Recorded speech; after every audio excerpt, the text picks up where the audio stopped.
वकील यहाँ पर आ गए हैं, हरेंद्र हमारे साथ हैं। सर क्या रहा? जी जी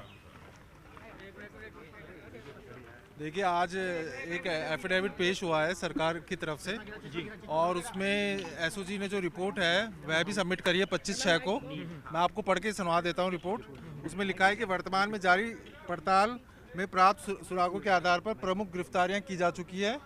अब जो आरोपी फरार हैं उन्हें शीघ्र गिरफ्तार कर विस्तृत पूछताछ की जाए तो उनके माध्यम से आगे कुछ और भी गिरफ्तारियां कर संभावित दोषियों को निर्दोष से पृथक करने की कार्रवाई लगभग पूर्ण हो जाएगी। जी हमारी ओर से जांच को और तेजी और प्राथमिकता से बढ़ाया जा रहा है ताकि सभी दोषियों के विरुद्ध ठोस कार्रवाई शीघ्र सुनिश्चित की जा सके। अभी भर्ती को और रद्द करने के लिए इसी रिपोर्ट पे जो सब कमेटी की बैठक हुई थी उसने भी रिपोर्ट दी है और उसको मुख्यमंत्री साहब ने भी उसमें यस बोल दिया है। उस रिपोर्ट में कहा गया है कि अभी भर्ती को रद्द करना प्री मैच्योर होगा।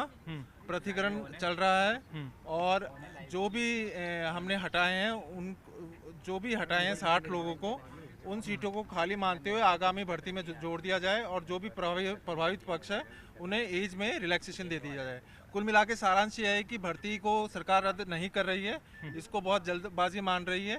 बोल रहे हैं एसआईटी वीके सिंह साहब ने भी जो पिछले अपनी रिपोर्ट थी उससे अलग बोलते हुए ये कहा है कि प्रमुख गिरफ्तारियां जो है वह हो गई है और कुछ गिरफ्तारियां और बाकी है और हम प्रतिकरण करने की हम कर सकते हैं प्रतिकरण, हमें और समय दिया जाना चाहिए। सरकार के इस पक्ष पे आपने क्या बात रखी? हमने कहा कोर्ट का यह रुख था कि आप इसका जवाब दे सकते हैं, जो एफिडेविट पेश हुआ है इसका आप काउंटर एफिडेविट दे सकते हैं और जो चयनित अभ्यर्थी हैं उनके वकील ने भी समय मांगा कि हम इसका जवाब देना चाहते हैं।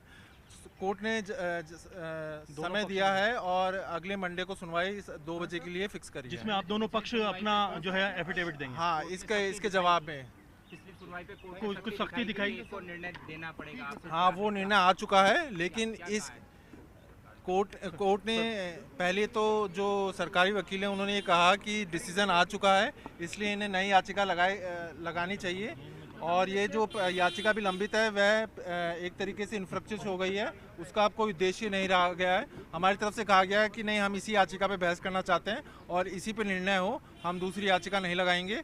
और कोर्ट का भी ऑब्जर्वेशन था कि हमारी प्रेयर कैंसिलेशन की है वह आज भी प्रभावी है और इन्हीं सभी बिंदुओं पे कोर्ट आगामी मंडे से सुनवाई करेगा। अगर अभी देखा जाए जिस तरह का घटनाक्रम रहा, इसमें लंबे टाइम तक 3 बार सरकार ने समय मांगा, उसको लेकर के अदालत ने क्या कहा? उसको लेकर सरकार ने कुछ भी नहीं, कोर्ट ने कुछ भी नहीं कहा। कोर्ट इस मामले में यह चाहता था कि इसमें आए।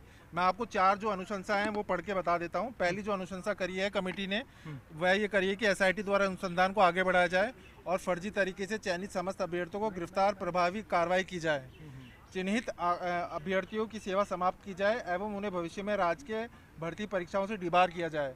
पुलिस उप निरीक्षक प्लाटून कमांडर भर्ती 2021 को रद्द करने का निर्णय इस समय लेना प्रीमेच्योर होगा। इस भर्ती प्रक्रिया में शामिल अभ्यर्थियों के हितों की रक्षा करने हेतु आगामी नवीन भर्ती परीक्षा में पर्याप्त संख्या में पद विज्ञापित किए जाएं तथा आयु की पात्रता में छूट देने पर भी सकारात्मक विचार किया जाए। और इस रिपोर्ट पे माननीय मुख्यमंत्री साहब ने भी यस कर दिया है, इसको अप्रूव हो गई है ये रिपोर्ट। तो अभी की जांच कब तक पूरी कर लेगी, इसमें कुछ टाइम? उन्होंने एसआईटी ने जो पुरानी रिपोर्ट थी उसमें बदलाव थोड़ा करते हुए जो भी वो अभी हमारी बहस का है, उन्होंने कहा है कि जो प्रमुख गिरफ्तारियां हैं वह हो चुकी है और इसमें अब जो भी है प्रतिकरण किया जा सकता है आगामी कुछ दिनों में, तो जो कि बिल्कुल गलत है। क्योंकि मैं आपको बता दूं 12 ऐसे आरोपी हैं जो वांछित आरोपी हैं जिन पे 1 लाख का इनाम है और 84 अभ्यर्थी ऐसे हैं जिनके खिलाफ 178(3) में इन्वेस्टिगेशन पेंडिंग रखा गया है। तो प्रतिकरण कभी भी नहीं हो सकता, वो हम इसका जवाब देंगे कोर्ट में। वो अगले हफ्ते आप जवाब में बात रखेंगे अपने, लेकिन कहीं ना कहीं अगर देखा जाए जो पूरी स्थिति थी, आपकी डिमांड थी कि इसे अभी रद्द किया जा सकता है, आपने हवाला भी दिया था। हमने कहा था कि आप हमारी बहस सुन लीजिए, हम आज भी बहस करने के लिए तैयार हैं, लेकिन और बाकी कोर्ट का भी ये था कि एक बार हम जवाब इसमें पेश कर दें ताकि बाद में कोई कमी ना रहे, इसलिए हमने। सरकार का एसओजी का स्टैंड कहीं ना कहीं बदला हुआ दिखा? देखिए, मैं इस पर कमेंट नहीं करूंगा, लेकिन हाँ कुछ बदलाव जरूर हुआ है। शुक्रिया। तो आप देख सकते हैं कि ये पूरा घटनाक्रम है। रिपोर्ट को लेकर के हम जो है और डिटेल में बात करते हैं, जानने की समझने की कोशिश करते हैं, उनसे बातचीत करने की कोशिश करूंगा। क्या आपको लगता है कि अदालत आपकी बात से संतुष्ट थी पूरी तरह? देखिए, अभी तो अगले मंडे से सुनवाई पूर्ण रूप से होगी जो भी है, लेकिन काफी तैयारी के साथ आप आज पहुंचे थे कि अदालत जो पक्ष रखेगी सरकार, लेकिन सरकार ने स्पष्ट कर दिया कि हम अभी रद्द नहीं कर सकते। जो एफिडेविट आया है उसका हम काउंटर देंगे, उसके लिए हमें समय चाहिए था और वो समय दिया है कोर्ट ने और अगले सोमवार से सुनवाई होगी। एफिडेविट में जो कारण दिए गए हैं उससे कितने संतुष्ट हैं आप? हम बिल्कुल भी संतुष्ट नहीं हैं, हम इसका जवाब कोर्ट में रखेंगे। कई चीजें आप बता रहे हैं कि ऐसी कही गई है कि सभी लोगों की गिरफ्तारी हो चुकी है, जबकि आप बता रहे हैं और भी लोग। प्रमुख गिरफ्तारियां उन्होंने कहा है हो चुकी है, जो कि बिल्कुल गलत है। 12 आरोपी ऐसे हैं जिन पे 1,50,000 का इनाम है, जो वांछित अपराधी हैं। वो कितने सैकड़ों का नाम लेंगे वो भगवान ही जानता है। कनेक्टिविटी में कितने लोग आएंगे, कड़ी से कड़ी जुड़ेगी। और 84 लोग ऐसे हैं जिनके खिलाफ इन्वेस्टिगेशन लंबित है, जिसमें 16 सब इंस्पेक्टर्स भी हैं। तो मुझे नहीं लगता कि पृथक्करण कभी भी संभव है। इसलिए एसओजी ने पहले रिपोर्ट दी थी पिछले साल अगस्त में कि पृथक्करण संभव नहीं है, इसमें वर्ष लग सकते हैं पृथक्करण करने में। अब अचानक क्या हुआ या ये कौन सा प्रेशर आया, ये इसका हम कोर्ट में जवाब देंगे। नेक्स्ट वीक आप जो है 7 जुलाई को? जी 7 जुलाई मंडे को सुनवाई है। ठीक है, आप देख सकते हैं कि 7 जुलाई को अगली सुनवाई होनी है और जो पूरा घटनाक्रम रहा उसमें जो महत्वपूर्ण बिंदु हैं, 4 पॉइंट जो हरेंद्र ने हमें बताए, जो सरकार की ओर से एफिडेविट पेश किया गया है वो बहुत महत्वपूर्ण है, जिसमें एसआईटी द्वारा अनुसंधान को आगे बढ़ाया जाए और फर्जी तरीके से चयनित समस्त अभ्यर्थियों को गिरफ्तार कर प्रभावी कार्रवाई की जाए। दूसरा जो पॉइंट था, चिन्हित अपेक्षित अभ्यर्थियों की सेवा समाप्त की जाए और उन्हें भविष्य की जो राजकीय सेवाओं से डीबार किया जाए। तीसरा पॉइंट था, पुलिस उप निरीक्षक प्लाटून कमांडर भर्ती परीक्षा 2021 को रद्द करने का निर्णय इस समय लेना प्रीमेच्योर होगा। चौथा पॉइंट था कि इस भर्ती प्रक्रिया में शामिल अभ्यर्थियों के हितों की रक्षा करने हेतु आगामी नवीन भर्ती में पर्याप्त संख्या में पद विज्ञापित किए जाएँ और आयु की पात्रता में इन अभ्यर्थियों को छूट दी जाए। तो जी देखिए, रद्द नहीं करने की बात सरकार ने न केवल सिफारिश की बल्कि कह भी दी अदालत के अंदर स्पष्ट तौर पर कि अभी इसको प्रीमेच्योर सिचुएशन में, जैसा आपने देखा कि शुरुआत में ही हमने कहा था अपने पूरे लाइव के दौरान, और शब्द से वही चीज़ें जो हैं अदालत के इस फैसले के अंदर भी मौजूद हैं। आप देख सकते हैं कि हमने बताया था कि ड्यूरिंग इन्वेस्टिगेशन चीज़ें कितनी अभी इमेच्योर हैं, इस वजह से अभी फैसला लेने में दिक्कत होगी और बाद में फिर आगे जा कर के कहीं ना कहीं नेक्स्ट हियरिंग में चीज़ों को सुरक्षित कर फिर बाद में बातें जो है की जा सकेंगी, डिस्कशन किया जा सकेगा। अभी दोनों जो पक्ष हैं इन्हें जो है टाइम दिया गया है कि राज्य सरकार की ओर से जो एफिडेविट दिया गया है इसका काउंटर एफिडेविट दें। काउंटर एफिडेविट देने के लिए न सिर्फ याचिकाकर्ता के वकील बल्कि चयनित जो अभ्यर्थी हैं उनके वकील ने भी टाइम लिया है। दोनों अगले हफ्ते 7 जुलाई को अपना जो है एफिडेविट पेश करेंगे और बताएंगे। यहाँ पर जो कुछ अभ्यर्थी हैं जो मौजूद हैं अंदर, लगातार इस पूरे मामले में आंदोलन करते रहे हैं। आप लोग कितने संतुष्ट नजर आए? क्या पूरा घटनाक्रम में बदलाव नजर आ रहा है कि अभी तक मामला लग रहा था कि रद्द हो सकती है और अब?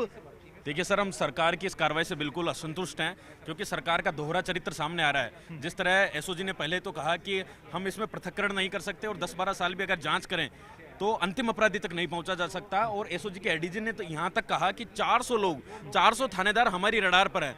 आज सरकार के दबाव में एसओजी के एडीजी यह कह रहे हैं कि हम आरोपियों को, हम योग्य और अयोग्य अभ्यर्थियों को आने वाले समय में कुछ और गिरफ्तारियां करके पृथक्करण कर लेंगे। कैसे पृथक्करण संभव हो सर?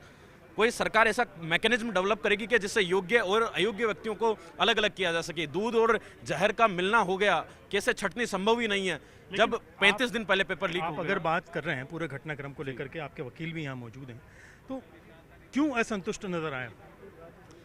हम असंतुष्ट इसलिए हैं कि सरकार की 5 महीने के बाद ये फाइंडिंग थी कि इसको कैंसिल कर देनी चाहिए क्योंकि मास लेवल पे लीकेज हुआ है। और अब जब सरकार, उसके बाद इन्होंने इसकी ट्रेनिंग कंटिन्यू करवाई और नई नई बहानेबाजी पेश करके, आज भी एक एफिडेविट पेश करके, ये केवल बहानेबाजी है, सरकार इसको कभी निर्णय नहीं करेगी।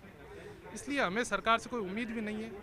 मैंने तो अभ्यर्थी मनीष चौधरी की ओर से ये भी पेश होकर कहा कि हमें सरकार से निर्णित ही नहीं करवाना इस मामले को, हमें तो ऑनरेबल कोर्ट से निर्णय चाहिए। अभी अगले हफ्ते क्या रहेगा आपका?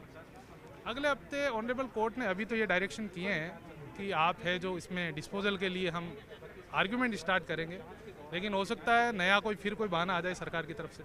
अभी सरकार की तरफ से कहा गया है कि हमने जो संभावित जितने भी मेजर लोग हैं जिनकी गिरफ्तारियां मानी जानी चाहिए उनको कर लिया है, यानी आगे कोई बड़ी कार्रवाई संभावित नहीं है। इसमें मैं आपको ये बताना चाहता हूँ कि सरकार इसको सेवा नियमों में उलझाना चाहती है इस भर्ती को। सरकार एक बीमारी की जड़ छोड़ना चाहती है। सरकार चाहती है कि जिनको हमने बाहर निकाला है वो भी आगे चल के वापस आ जाने हैं, क्योंकि यदि सरकार की मंशा ऐसी नहीं होती तो अभी हाल ही में जो आरपीएससी जो चेयरमैन हैं, जो वहाँ पे मेंबर हैं, जो उनके बच्चा जो शोभा रायका और देवेश रायका की जो बेल हुई है, उसमें सरकार ने तो उनके को रिप्रेजेंट ही नहीं किया, नन प्रेजेंट रहा है वहाँ पे। तो चाहते थे कि इनडायरेक्टली इसकी बेल हो जाए, तो सरकार की मंशा बिल्कुल ठीक नहीं है इसकी। नाम बताइए। मेरा नाम ओपी सोलंकी है और मैं मनीष चौधरी की ओर से अभ्यर्थी की तरफ अभ्यर्थी की ओर से कैंसिलेशन करा रही हूँ। ठीक है।